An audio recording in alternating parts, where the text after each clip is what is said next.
앞장 17절에 이어서 여기에서도 깰지어다 깰지어다로 시작합니다.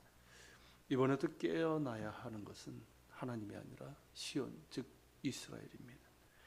앞장 9절에서 이미 본 것처럼 이스라엘은 하나님이 잠들어 있다고 믿었고 그런 하나님을 깨워야 한다고 생각을 했습니다.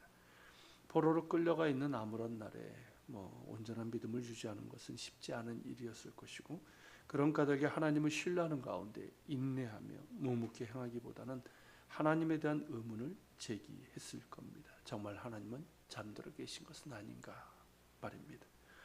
그러나 실상 잠들어 있는 것은 그들 자신이었습니다. 그리고 그들이 잠들어 미동도 하지 않고 있는 그 시간에 누군가가 그들을 위해서 어떤 일을 했고 그들이 전혀 기여하지 않은 그 일로 인해 생겨난 복들을 값없이 누리라는 초대를 받습니다. 하나님께서 너희를 회복시키실 것이니 이제 깨라는 것이고 힘을 내고 아름다운 옷을 입으라는 겁니다.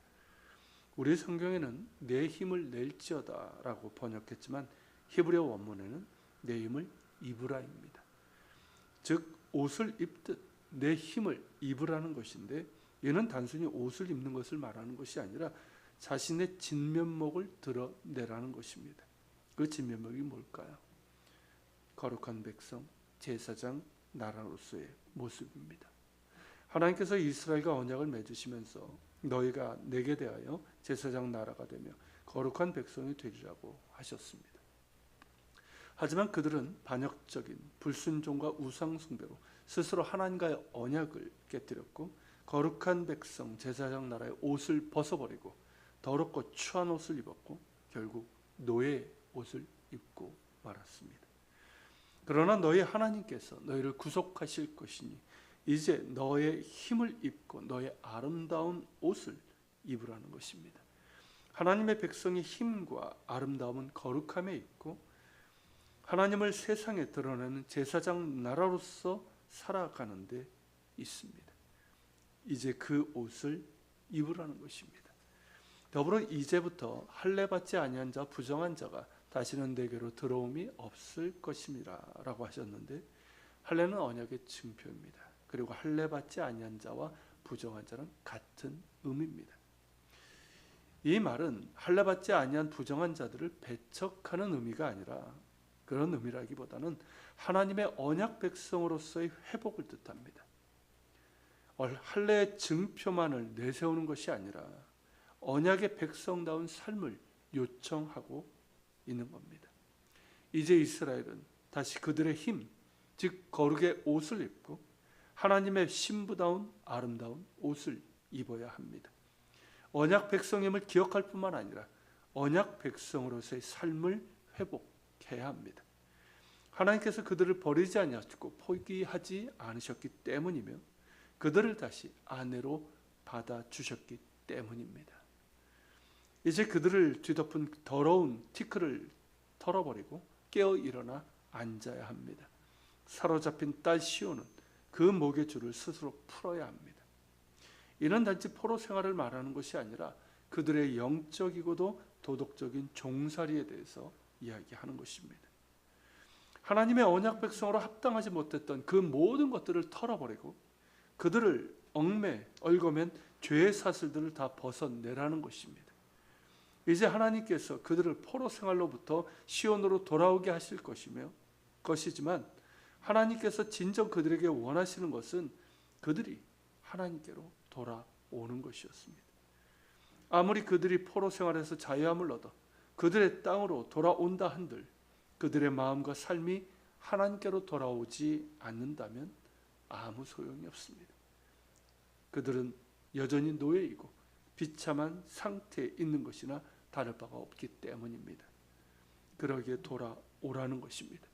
이제 거룩한 백성 제사장 나라다운 옷을 입고 모든 죄의 티끌을 털어버리고 너희를 얽매던 죄의 사슬들을 벗어버리고 하나님께로 돌아오라는 것입니다.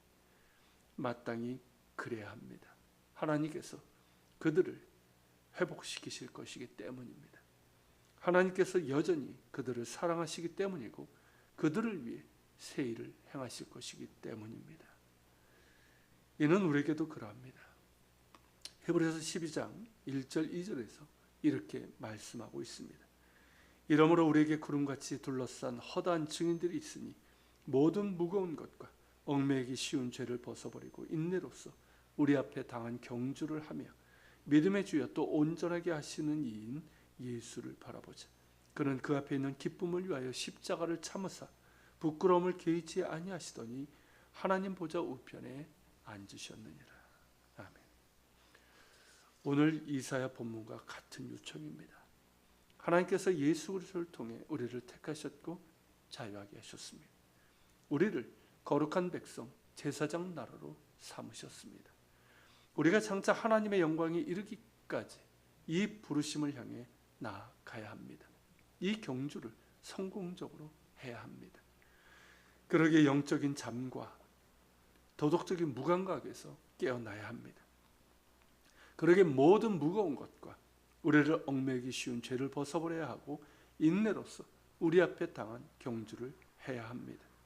무엇보다 믿음의 주요 우리를 온전하게 하시는 이신 예수님을 바라봐야 합니다.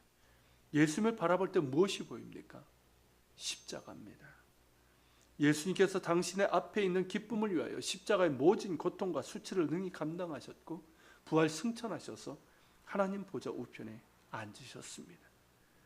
그 예수님을 바라보며 깨어나야 하고 무거운 것들과 우리를 얽매는 죄를 벗어버리고 또한 인내로서 우리를 부르신 부름의 상을 향해 경주해야 합니다. 이것이 언제나 그래야겠지만 특별히 사순절을 보내고 있는 우리에게 성령께서 요청하시는 말씀이라 믿습니다. 같이 기도합시다. 주님, 오늘 이 말씀처럼 깨어나게 하소서.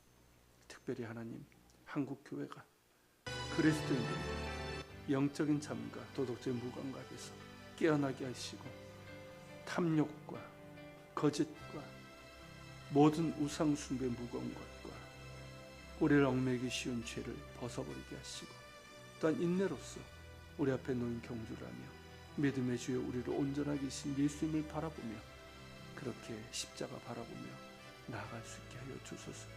우리를 다시금 거룩으로 옷 입히시고 다시 주의 백성으로 거룩한 백성 제사장 나라로 왕같은 제사장으로 그렇게 주님 회복시켜 주시고 그렇게 주님 주 앞에 서게 하여 주시옵소서. 우리 같이 말씀 기억하며 기도하고 계속해서 기도하겠습니다.